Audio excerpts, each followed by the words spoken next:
They told us Earth was dead. From the War Council chambers of the Dominion, the images played across 1,000 projection screens, oceans boiling into vapor, continents split asunder, towers collapsing in storms of glass and fire. Our fleets had descended upon the cradle of humanity like vultures, tearing at it until nothing remained but a carcass. The Confederacy proclaimed the deed complete. One more primitive rival erased, one more ember snuffed from the stars. And yet, as the Archivist tasked with chronicling extinction, I found no peace in the silence that followed. Silence is meant to soothe, to assure finality, but Earth's silence was heavy. It pressed on my chest like the cold pressure of deep space, carrying not an end, but an echo. From orbit, the planet resembled a tomb. Ash clouds swirled endlessly, painting the atmosphere in hues of rust and shadow. Seas had retreated into poisoned basins, their surfaces reflecting only decay. The cities, those vertical hives of human ambition, stood skeletal, their bones piercing through dust storms like gravestones jutting from a forgotten field. I descended, against the Council's indifference, against the laughter of officers who told me, "Your reports will be brief, Kyle. The humans are gone." But when I walked among the ruins, something stirred. At first, I thought it a trick of smoke. Shadows flitted between broken towers, low and fast, moving with intent. My sensors strained to resolve them. There were heat signatures, faint and erratic, yet undeniably alive. I followed, deeper into the city's corpse, past ruptured transit tunnels and shattered monuments. The ground crumbled beneath my boots, scorched to the core by orbital fire. Still, the movement persisted. Then I saw them. They emerged not as warriors, but as remnants. Gaunt figures draped in rags, their flesh marred by radiation burns, their eyes sunk deep into skulls. They crawled from fissures in the earth, from bunkers gouged into stone, from the rusted hulls of their fallen machines, starving, skeletal but not broken. Their limbs shook with weakness, yet their gazes blazed. In all my years cataloging extinction, I had never seen eyes like that. They were not the eyes of prey or of victims resigned to oblivion. They were the eyes of predators, awakened in the dark. I remember one in particular, a child, perhaps no more than 10 of their years, standing barefoot atop rubble. Ash swirled around him like smoke, and though his frame was frail, his stare pierced me with a ferocity I could not dismiss. I looked away first. Humans should have perished in silence. Instead, they stared back. I withdrew to my vessel, documenting every detail. But the more I wrote, the more I realized words betrayed me. How does one describe the abyss when it begins? To look back? How does one chronicle the death of a species that refuses to die? The Dominion would not believe me. They never believe until belief claws at their throats. Already I sense the narrative unraveling. Our victory is not complete, our conquest not final. We cast them into fire, and in that crucible, something new was born. As I departed Earth's orbit, I activated long-range scans. At first, the instruments showed nothing but wreckage and ash. Then, faintly, impossibly, a pattern emerged, signals pulsing through abandoned relays, encrypted bursts of communication from depths I had not dared to probe, coordination, movement. The humans had not merely survived, they were organizing. I ended my report with a line I did not dare transmit. We have not ended humanity. We have awakened them. And as the stars swallowed Earth behind me, I felt a chill deeper than the void itself. Because in that silence, in that ruined sphere of ash and bones, I no longer sensed prey.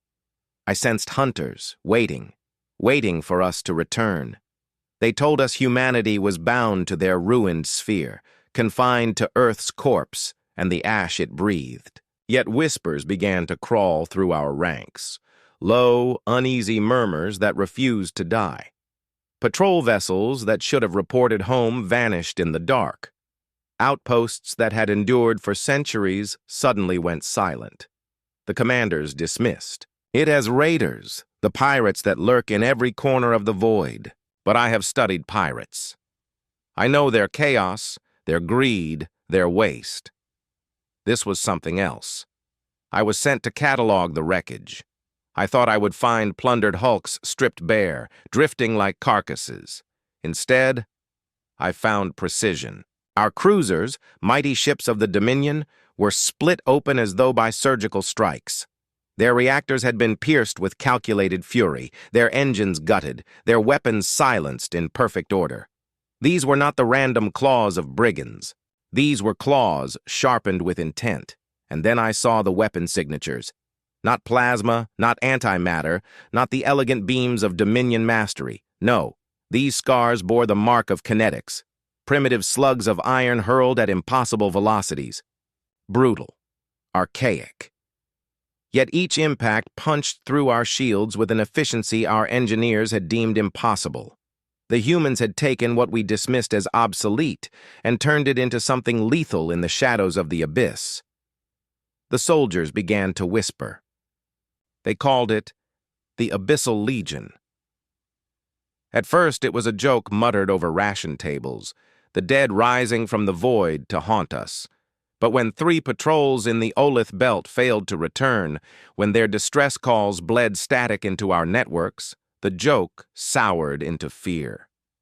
I visited the wrecks myself.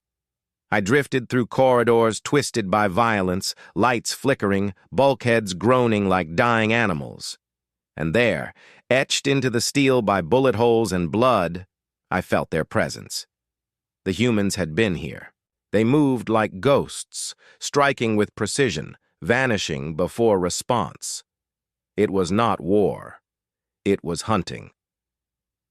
One Dominion captain who survived a skirmish swore that he never saw their faces, only shapes in the dark, armored in scavenged plating, moving with an unnatural stillness.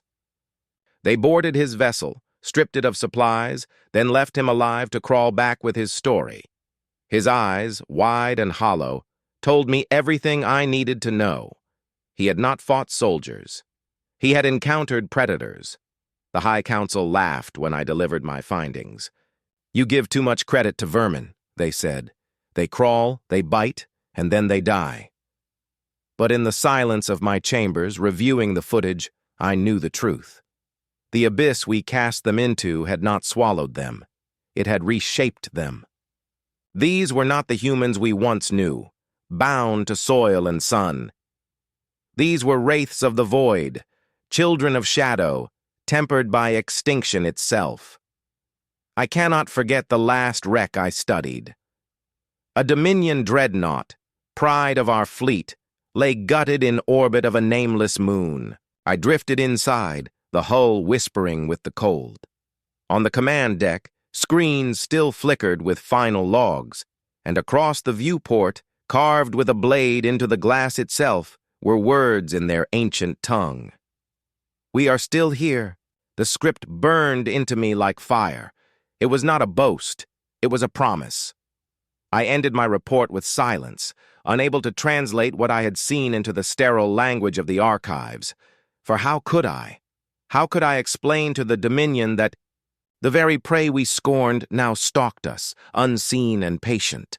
That every patrol we sent might be watched, that every shadow in the void might hide the gleam of human eyes. We believed we had consigned them to the abyss. But the abyss, it seems, is where they learn to become more. And even as I write these words, I feel it. The sensation of being observed, hunted. Somewhere out there in the endless dark, they are waiting. We thought them scattered, fragments, of a broken species adrift in ruin, too fractured to rise again. But the void has a way of binding what survives. Like shards of shattered glass, they cut sharper when gathered together. The first reports reached me from derelict ports abandoned long ago. Our probes sent images of metal husks, graveyards of old ships drifting in silence. And yet, in those graveyards, new shapes stirred. Wreckage, once left to rot, had been welded together into grotesque silhouettes, ships born not from design but desperation. Hulls patched with scavenged plating, engines fused with scavenger cores, weapons bolted on as if torn from the dead. To my people, they were abominations, unsightly, crude, unworthy of the stars. But in their brutality, there was purpose. These were not fleets crafted for elegance, for ceremony, for the arrogance of parades.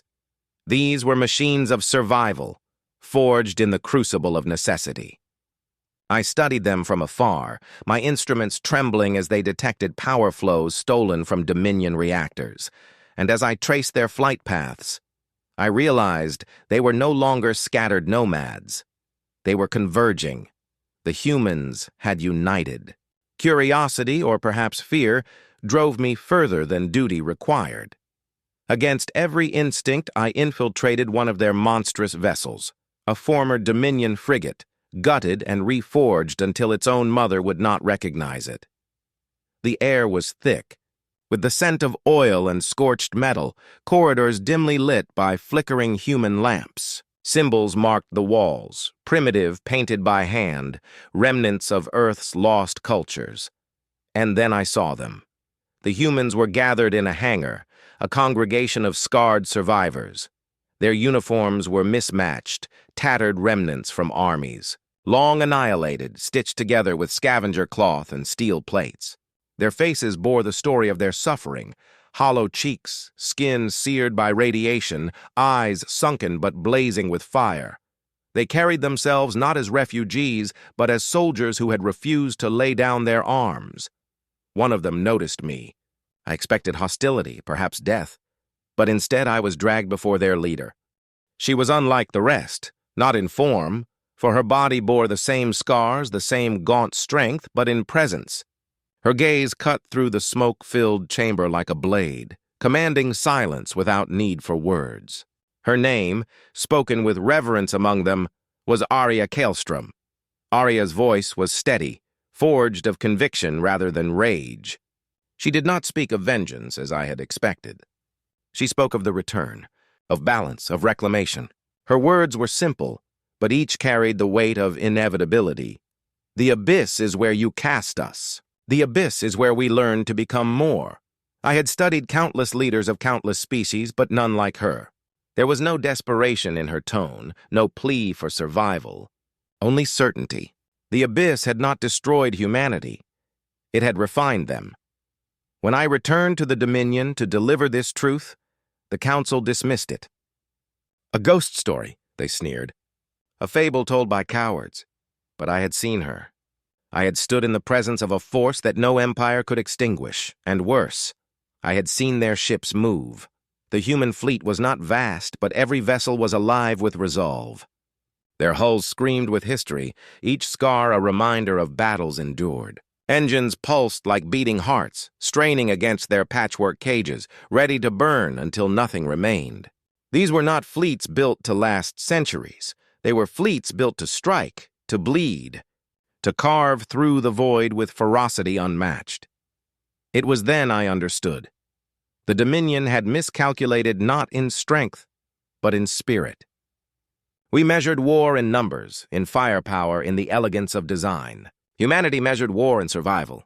They would bleed themselves dry to ensure that every drop cut deeper into us than we could withstand. Even as I write these words, I cannot banish Arya's eyes from my memory. They were not the eyes of a soldier, nor even of a commander. They were the eyes of destiny itself, burning not for conquest, but for return. I left their ship alive, though I cannot say why. Perhaps she saw in me a witness, one who would carry her message back to those who refused to believe. Perhaps she wanted the Dominion to know that their reckoning was no longer rumor, but imminent. For when the abyss gives birth to hunters, there is no silence deep enough to contain them.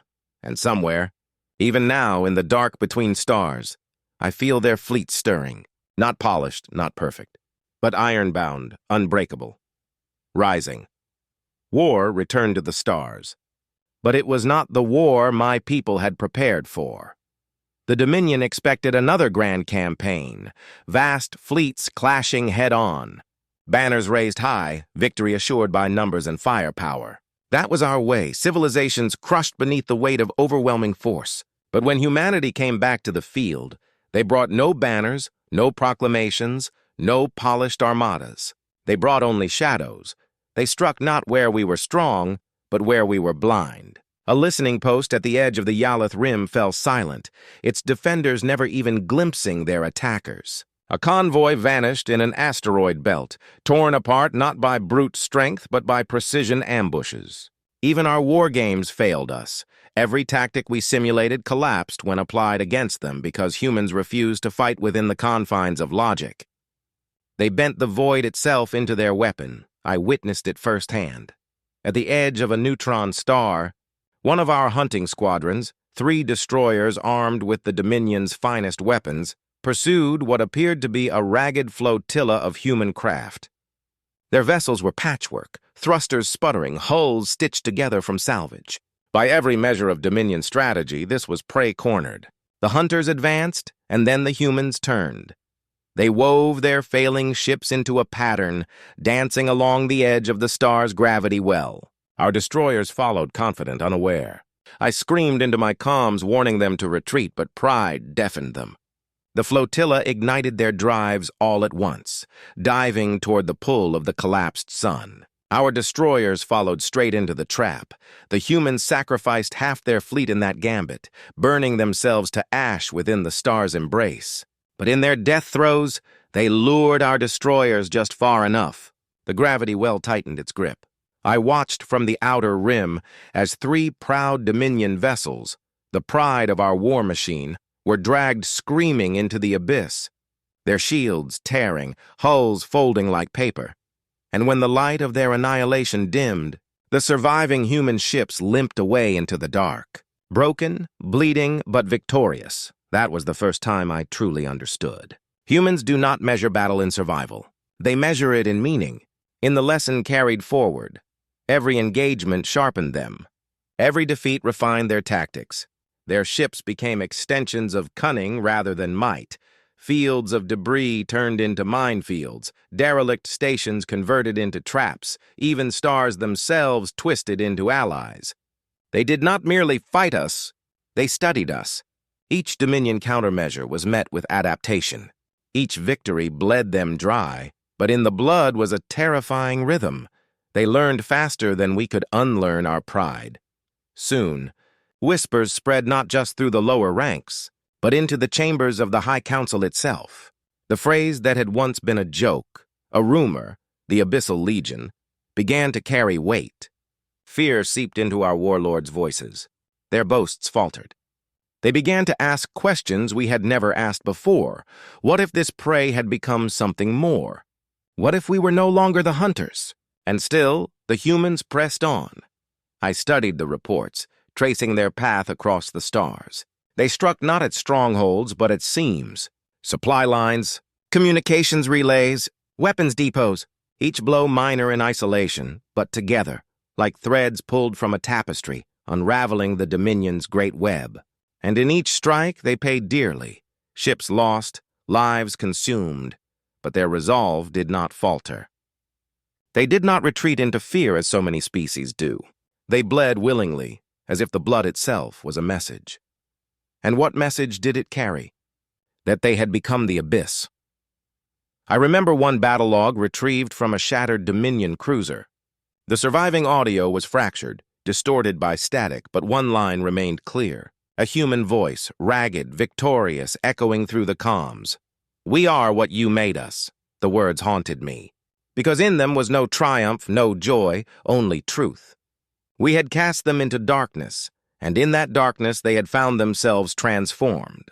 Not merely survivors, not merely fighters, but predators of the void itself.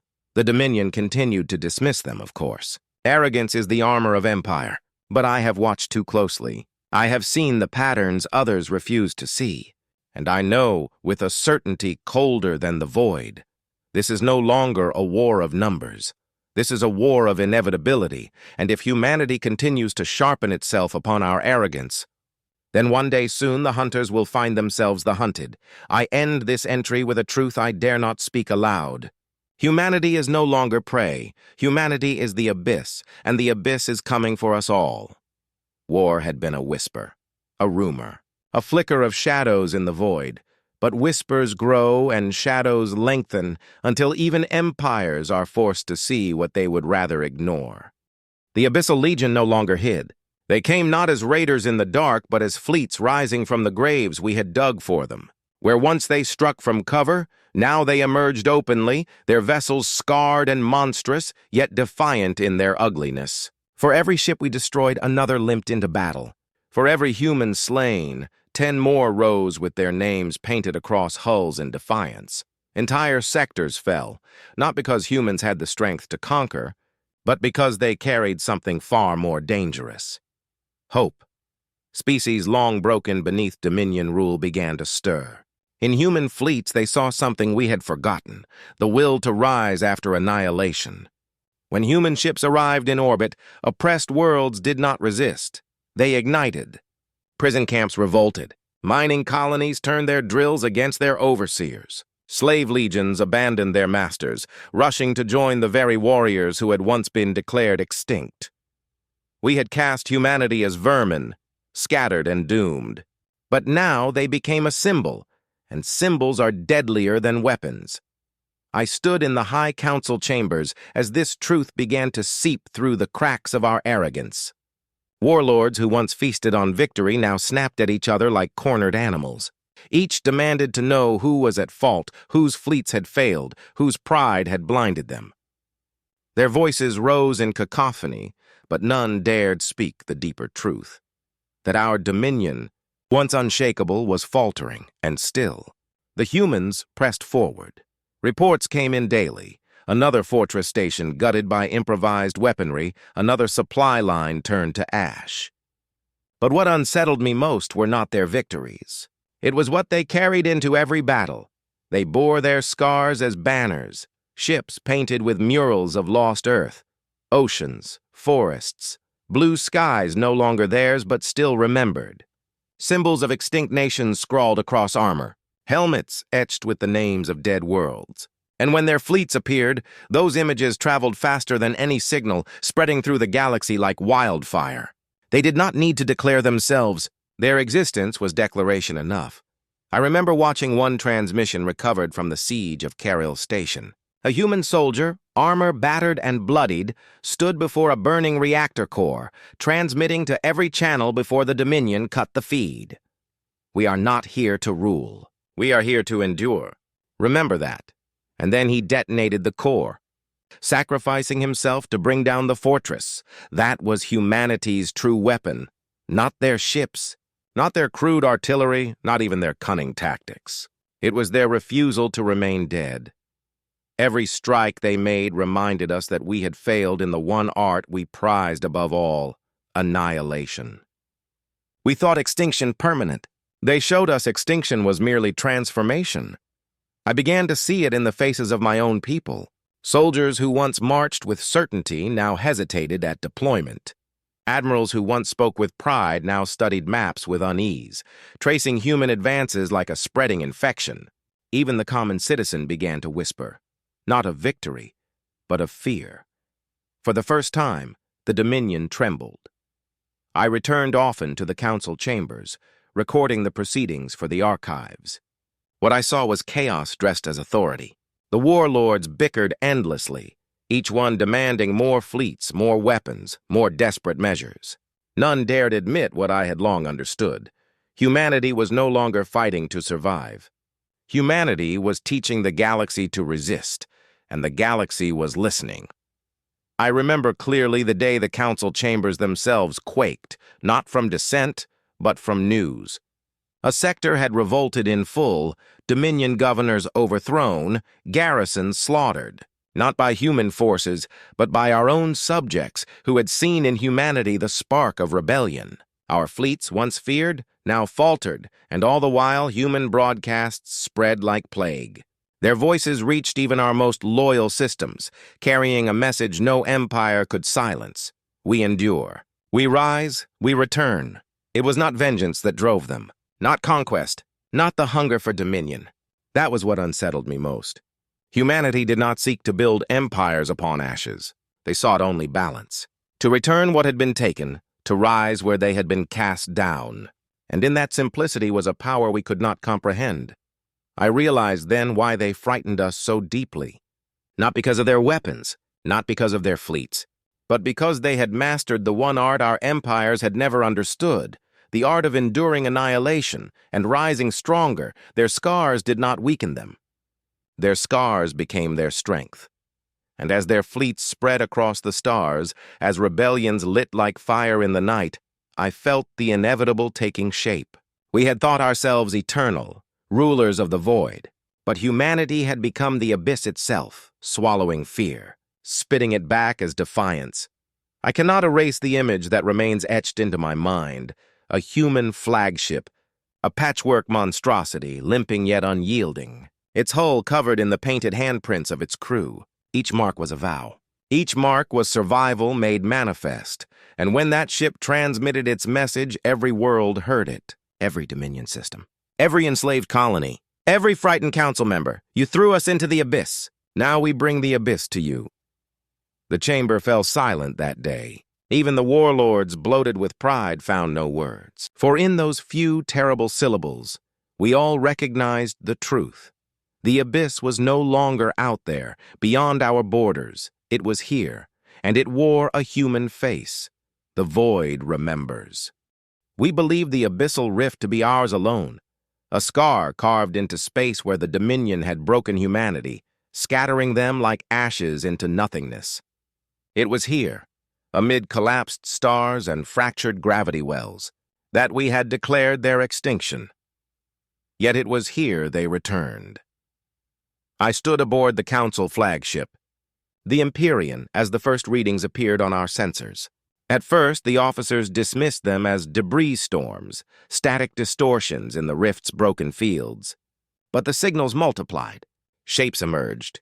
Hulls, dozens, then hundreds, rising from the black like revenants, human ships. Not sleek like ours, not forged with symmetry or grace. They were nightmares of iron and memory, each one stitched from wreckage, bolted together from the bones of dead fleets. Engines scavenged from enemy vessels burned alongside rusting Dominion cores. Shields sputtered, patched with alien emitters. Their armadas should not have flown. But they did, and they darkened the stars. The bridge fell silent as the full extent of their fleet revealed itself.